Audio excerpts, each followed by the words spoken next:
Healthy টকে আপনাদের প্রত্যেককে স্বাগত। আপনাদের সঙ্গে রয়েছি আমি রিমা এবং আবারও আজকে একটা নতুন এপিসোড নিয়ে হাজির হয়েছি আপনাদের সামনে। আজকের আমাদের আলোচনার বিষয় হচ্ছে বিরল একটা অসুখ, মোটর নিউরন ডিজিজ। এবং আজকের এই আলোচনায় আমাদের সঙ্গে উপস্থিত রয়েছেন ডক্টর কল্লোল দে, কনসালটেন্ট নিউরোলজিস্ট। নমস্কার ডাক্তারবাবু, স্বাগত আপনাকে দ্য হেলদি টকে। প্রথমেই এই মোটর নিউরন এটা কি, এটা সম্বন্ধে আমরা অনেকেই জানি না যে মোটর নিউরনটা কি। মোটর নিউরনটা কি এটা যদি একটু বলেন এবং বিস্তারিত বললেন যে ডিজিজটা কি। একটা সহজ ভাবে যদি আমরা বলি যে স্টিফেন হকিং, বিখ্যাত ফিজিসিস্ট, আপনারা সবাই জানেন, তার যে রোগটা ছিল সেটা হচ্ছে motor system disorder. Motor neuron disease কিন্তু একটা কোনো সিঙ্গেল ডিসঅর্ডার নয়, এটা অনেকটা স্পেকট্রাম রয়েছে, অনেক রকম ভেরিয়েশন আছে, কিন্তু এটা অত বিরল নয়। ডায়াগনোসিস আসলে হয়তো আগেকার দিনে অত হতো না। তো মোটর সিস্টেম ডিজিজ মানে মোটর নিউরনের অসুখ। তো মোটর নিউরন ব্যাপারটা কি? মোটর মানে হচ্ছে মুভমেন্ট, ফলে ব্রেন যে সমস্ত নার্ভ দিয়ে আমাদের বিভিন্ন মুভমেন্ট কন্ট্রোল করে সেইগুলোই হচ্ছে মোটর নিউরন। যেমন ধরুন, হাতটা আমি এখান থেকে নিয়ে ওপরে তুললাম, তাই এটা কি করে হলো? প্রথমে ব্রেন ভাবলো যে আমার হাতটাকে এখানে তোলা দরকার, বা এখানে একটা মশা বসে আছে, আমি সেই মশাটাকে মারতে গেলাম। তাহলে প্রথমে আইডিয়াটা জেনারেটেড হচ্ছে সেরিব্রাল কর্টেক্সে, ব্রেনে। ব্রেন থেকে ইনফরমেশন নেটওয়ার্ক কেবল দিয়ে নেমে আসছে স্পাইনাল কর্ডের লেভেল। এবার স্পাইনাল কর্ড থেকে আবার কিছু নেটওয়ার্ক কেবল বেরোচ্ছে যারা এই মাসলটাকে কন্ট্রোল করছে। এর মধ্যে স্পাইনাল কর্ড লেভেলে একটা খুব ইম্পর্টেন্ট সেল আছে যেটাকে বলা হয় অ্যান্টেরিয়র হর্ন সেল।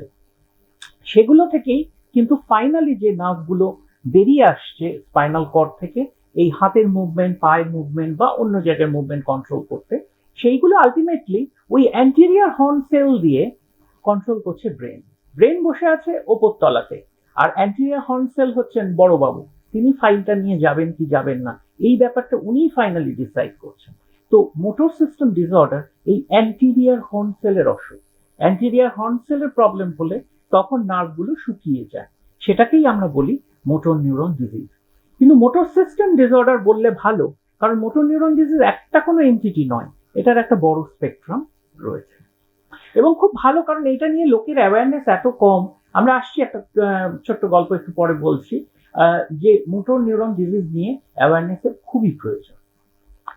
তাহলে এই যে অসুখটা, এটা যখন হবে কোন পেশেন্টের, তার শরীরে বা মস্তিষ্কে কি কি পরিবর্তন আমরা দেখতে পাবো?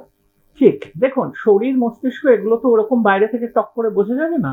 আর পেশেন্টও নিউরোলজি পড়েননি, ফলে তিনিও এসে বলবেন না, তার কপালেও লেখা থাকবে না যে আমার মোটর নিউরন ডিজিজ হয়েছে।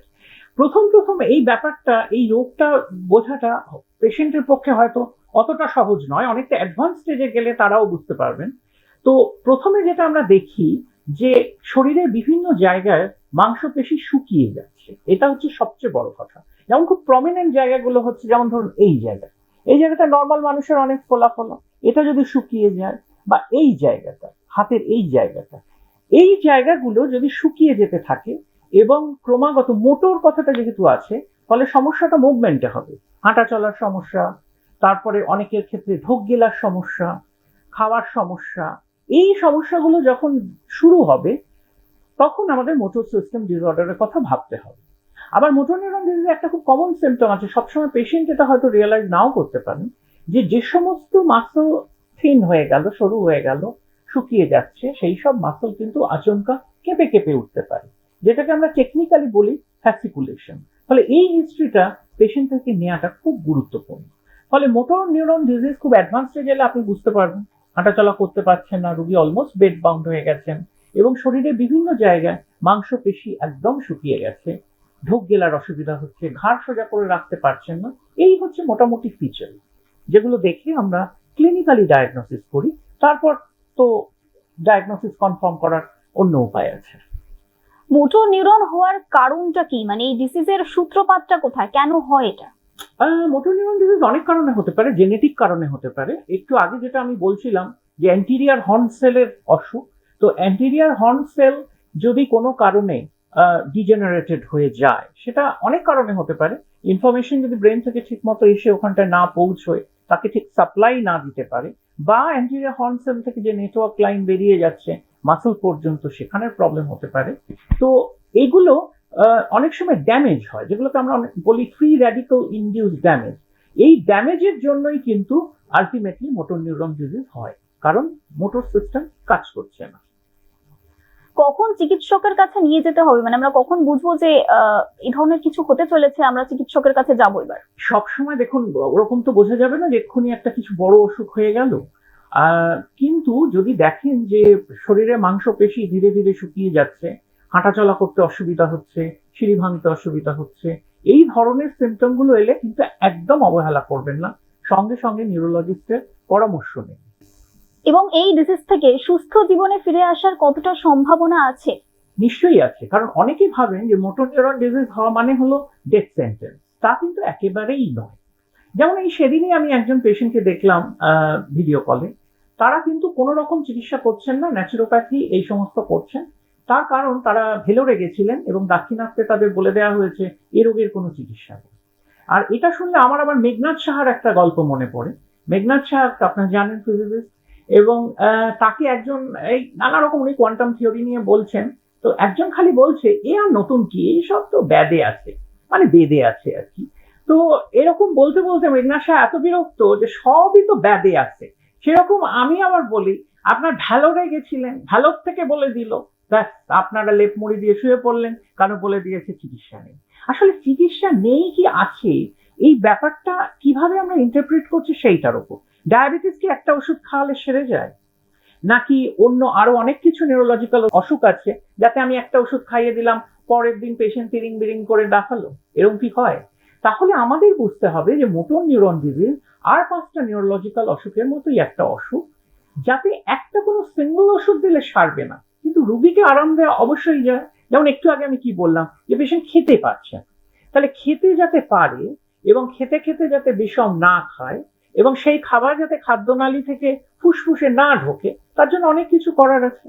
ফলে এই জিনিসগুলো না করে জাস্ট মোটর নিউরন ডিজিজের কোনো কিওর নেই এই কথাটা ভিত্তি করে চিকিৎসা বন্ধ করে বাড়ির মধ্যে থাকাটা কিন্তু একেবারেই কাজের কথা নয়। কারণ অনেক কিছুই তো সারে না, কিন্তু রোগীকে তো কোয়ালিটি অফ লাইফ দেওয়া অবশ্যই সম্ভব। সেই জন্য আপনারা নেতিবাচক মনোভাব থেকে বেরিয়ে আসুন। আপনাদের ভ্যালোরে বলুক বা অন্য কোনোখানে বলুক, যেখানেই বলুক, আপনারা কিন্তু সঠিক চিকিৎসার জন্য সঠিক জায়গায় পৌঁছে যান। আর সবসময় পজিটিভ মেন্টাল অ্যাটিটিউড রাখুন, কারণ একটা ওষুধে রোগ সারবে না, ডায়াবেটিস তো কন্ট্রোলে থাকে। ফলে এই অসুখটার যে সমস্ত ফিচার্স রয়েছে সেগুলোও আমরা কন্ট্রোল করতে পারি। আজ ডায়াগনোসিস হলো মানে কালই তিনি মৃত্যুবরণ করবেন, এরকম তো নয় ব্যাপারটা। ফলে এইটা আমাদের বুঝতে হবে, এটা ঠিকই, এটা একটা প্রোগ্রেসিভ অসুখ, আমরা যাই করি না কোনো প্রোগ্রেস হয়তো করবে, কিন্তু অনেক কিছুই আমরা করতে পারি রুগীকে ভালো রাখার জন্য। ফলে সেই জিনিসগুলোর ওপর ফোকাস করুন, সেই জিনিসটাকে হাইলাইট করুন। চিকিৎসা পদ্ধতি যেটা বলছিলেন, একটু যদি চিকিৎসা পদ্ধতি তার মানে দর্শকদের বলেন। একটা হচ্ছে যে এই রোগের যা যা কমপ্লিকেশন হচ্ছে সেইগুলো চিকিৎসা, ফিজিওথেরাপি ইত্যাদি। আরো দুটো ওষুধ আছে এবং একটা ওষুধ আমাদের ইন্ডিয়াতে একটি ফার্মাসিউটিক্যাল কোম্পানি ফ্রিতেই দেন রিসার্চ ড্রাগ হিসেবে। ফলে সেখানে পাঠালে আমার প্রেসক্রিপশন নিয়ে ওনারা দিয়ে দেবেন, কারণ ওরা একটা রিসার্চ প্রোটোকলের মধ্যে রয়েছে। আরো একটা ওষুধ রিসেন্টলি FDA অ্যাপ্রুভাল পেয়েছে, যেটার জন্য অবশ্য রোগীকে হাসপাতালে ভর্তি করতে হবে। ধরুন দিন 14 ওষুধটা দেওয়া হলো, তারপর 14 দিন ড্রাগ হলিডে, ওই সময় কোনো চিকিৎসা চলবে না, বাড়ি চলে যাবে, আবার 14 দিন, এরকম কটা সাইকেল কমপ্লিট করলে দেখা গেছে কিন্তু রোগীর অনেকটাই উন্নতি হয়। এটা জাপানে প্রথম ইউজ হয়েছিল। এখন এই রোগের চিকিৎসা কিন্তু কলকাতায় বসেই দেওয়া সম্ভব, তার জন্য আপনার এখান ওখান ঘুরে বেড়ানোর কোনো প্রয়োজন হবে না।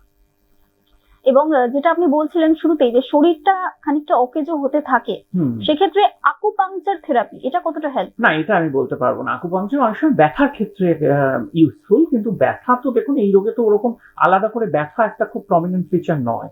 ফলে কমপ্লিমেন্টারি থেরাপিতে আমি বিশ্বাস করি এবং বহু কিছু ব্যাপারে নিশ্চয়ই রোগীকে আরাম দেওয়া সম্ভব, কিন্তু আকুপাংচার কিন্তু তার মধ্যে একটা নয়, অন্তত এই রোগের ক্ষেত্রে। আমি একটু শেষ প্রশ্নে আসি যে এই ধরনের অসুখ বা অসুস্থতা থেকে আমরা যদি নিজেকে দূরে রাখতে চাই, কি কি সতর্কতা মেনে চলতে হবে? দেখুন, এটা তো স্ট্রোক নয়, ফলে আপনি বিশেষ কিছু লাইফস্টাইল ফলো করলে এই রোগ আপনার হবে না এটা কিন্তু বলা যায় না। ফলে সেভাবে আপনি প্রিভেন্ট করতে পারেন না।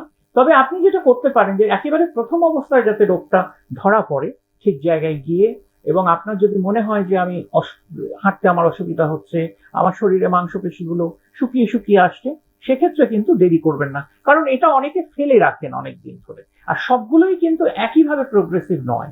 যদিও মোটর নিউরন ডিজিজে একেবারে শেষ সময় সে রেসপিরেটরি মাসল উইকনেস হয়ে রোগী অনেক সময় মারা যান, কিন্তু এই জিনিসগুলো আমরা যদি আগে থেকে ডায়াগনোসিস করতে পারি তাহলে নিশ্চয়ই অনেক সুবিধা হবে এবং রোগীকে অনেকটা উপকার দেওয়া সম্ভব হবে। অসংখ্য ধন্যবাদ জানাচ্ছি ডাক্তারবাবু আপনাকে, আজকে আমাদেরকে অনেকটা সময় দিলেন, এবং অসংখ্য ধন্যবাদ জানাচ্ছি আমাদের দর্শক বন্ধুদেরকে যারা এতক্ষণ আমাদেরকে দেখছিলেন। আবারও নিয়ে আসবো নতুন কোনো ভিডিও, নতুন কোনো এপিসোডে আবারও দেখা হবে আপনাদের সঙ্গে। আজকের মতন এখানেই শেষ করছি, নমস্কার।